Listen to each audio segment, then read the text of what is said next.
Yang dibangkitkan ialah mengapa mencetuskan, apa yang mencetuskan krisis sekarang ini yang menyentuh soal kedaulatan negara, betul. Ya, soal penafsiran dan juga keputusan Sepanyol dan Perancis itu urusan mahkamah. Ya, betul. Tapi subjudis kes mahkamah di Paris ni tak ada benda Sabahnya, tapi tak apalah kalau keputusan yang bertuah begitu. Ini tetapi mengapa dihentikan pembayaran 2013 yang menyebabkan kes ini hidup? Itu hal-hal yang boleh dijelaskan oleh Kementerian Luar Negeri. Dia tidak ada kaitan dengan mahkamah. Daripada 1878 pada 1939. Kita guna 1939 keputusan. Dan kita jalankan sehingga 2013. Perdana Menteri pekan, pandai-pandai berhentikan, dan ini kalah, menyebabkan kita kalah dalam kes kerana kita tidak tunai janji itu.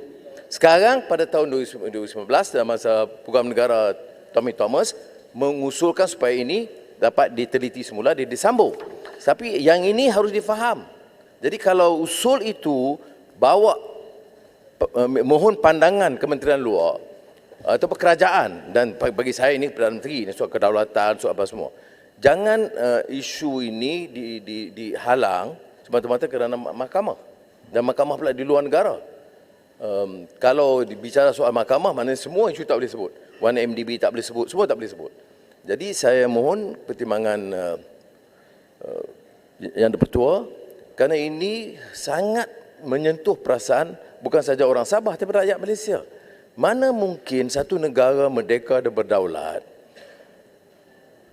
dicabar tentang kedaulatannya dan parlimen tidak dibenarkan membahas. Ya.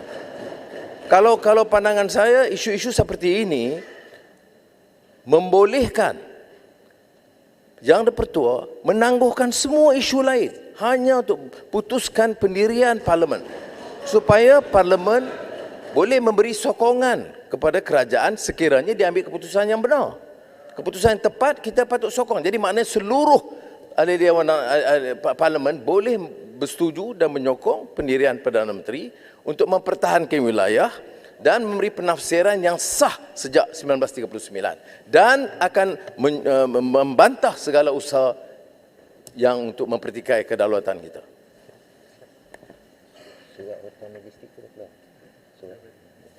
Terima kasih Yang Berhormat Putatan dan Yang Berhormat Ketua Pembangkang kerana telah membangkitkan isu ini secara rasional dan tanpa emosi. Banyak perkara yang kita boleh capai sekiranya kita tidak beremosi.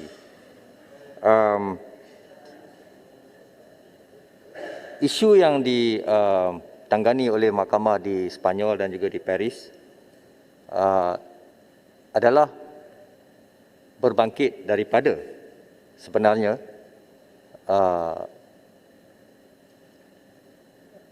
pemberhentian bayaran yuran tersebut, pemberian bayaran tersebut, antara lainnya, bukan satu-satunya isu lah ya, antara lainnya.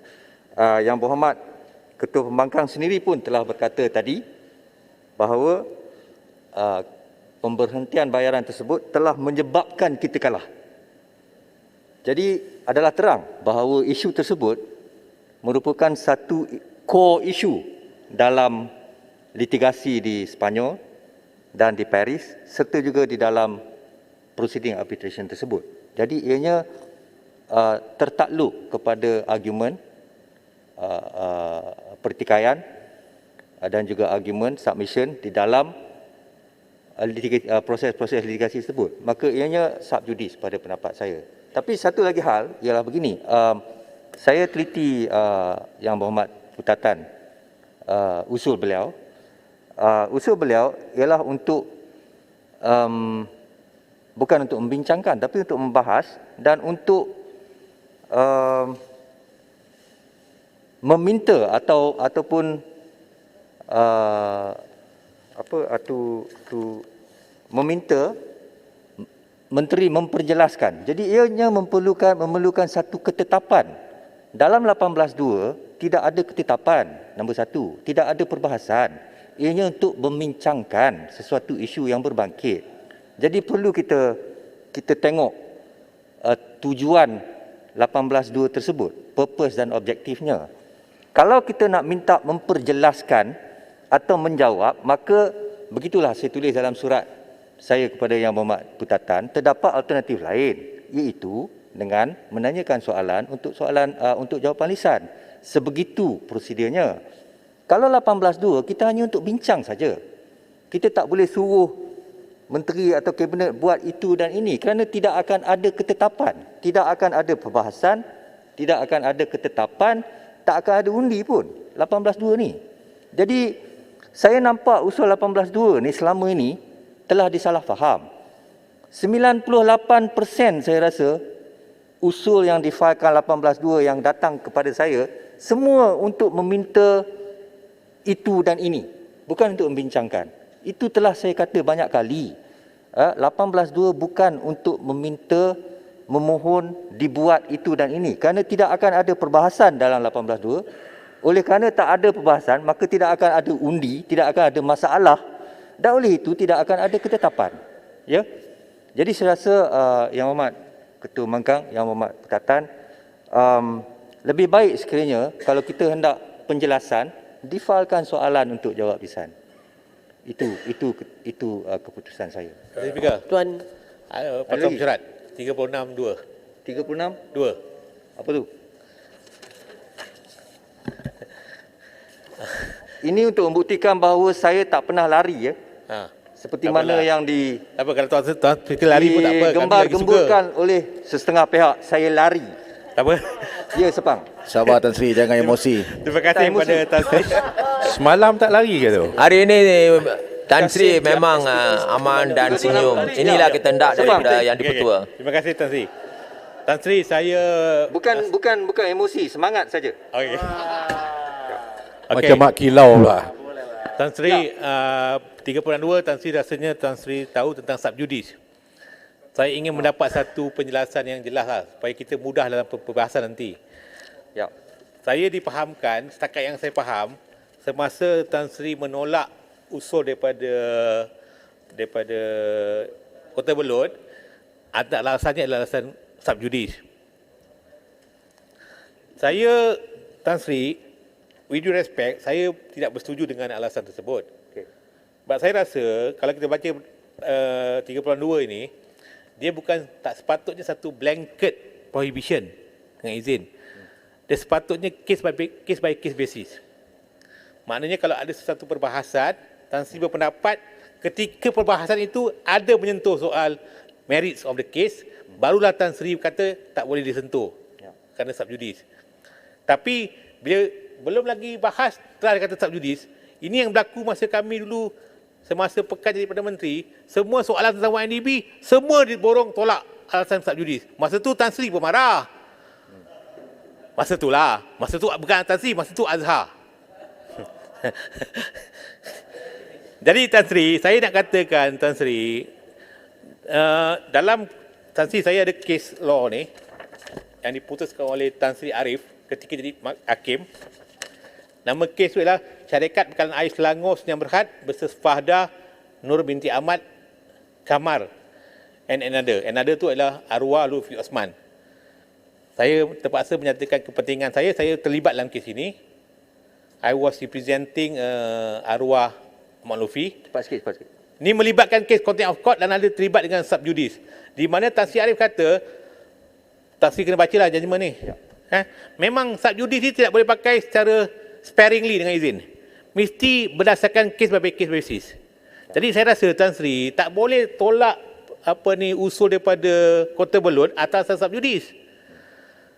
Kita tak bahas lagi pun. Itu satu. Yang kedua Tan Sri kata semalam jangan preempt saya. Tapi semalam ketika Tan Sri buat ruling tentang yang kata benarkan 2 hari itu untuk Kota Belud dikeluarkan, Tan Sri pun preempt juga. You are preempting. Sebab beliau bangun tidak semestinya untuk mengutarakan peraturan syarat yang sama. She might invoke another peraturan syarat, tetapi you dah preempt dulu. Bagi saya Tan Sri, apabila sesiapa ahli parlimen bangun dan mengatakan untuk membangkitkan Parlimen Mesyuarat, you as a speaker ataupun teman speaker yang mungkin agak blur tu, minta maaf dengan saya cakap terus terang memang blur lah. Sebab tu saya tak berani bahas ni kalau sekiranya di depan dia. Saya berani bahas kalau depan Tan Sri. Janganlah macam tu. I'm telling the truth. But don't preempt me. Okey, Habib. Sometimes too hurt. Okey, Habib. Habib. Baik. Baik, Habib. Masa kita nak debate anti gangguan Tan Sri, jangan kata kami tak simpati budi bentara. Okay. It's nothing to do with bentara. Ni is something to do with your shit. Your bukan shit lah, shit. Okey. Sekejap, okey. Yang berhormat. Ini Erskine May cakap ya. It is not in order for another member to make a further submission while an application is being made. Erskine May ya. Interventions are not permitted, nor are points of order normally taken. Kemudian dia kata, if the decision is that the application should not be granted, further debate on the submission is out of order. Tapi saya duduk dan saya dengar satu persatu. Kalau tak emosi, macam inilah kita. Saya dengar je. Dan kalau kita nak berbalah dan berbahas, saya okey je. Bring it on. It takes two to Kalau tango lah, berlandaskan Tan Sri. fakta dan undang-undang. Biasanya gitu. Kalau berlandaskan fakta dan undang-undang, jangan berlandaskan politik. Saya bukan orang politik, jadi saya tak tahu politik. Maaf. Ya. Tentang subjudis, 36(2) mengatakan bahawa sekiranya sesuatu itu tidak boleh disebutkan apa-apa perkara yang sedang dalam timbangan mahkamah. Sekiranya pada timbangan pengerusi, harus merosakkan kepentingan pihak yang berbicara itu. Kita sekarang sedang berbicara soal sulu ni, tuntutan sulu ni. Ya. Ada dah ex parte order, kita kena bayar 15 bilion USD. Maukah kita berbincang dan sedang perbincangan itu berjalan, tak tahulah apa yang akan dikatakan, maka terserahlah strategi kerajaan untuk berbuat itu dan ini. Ya.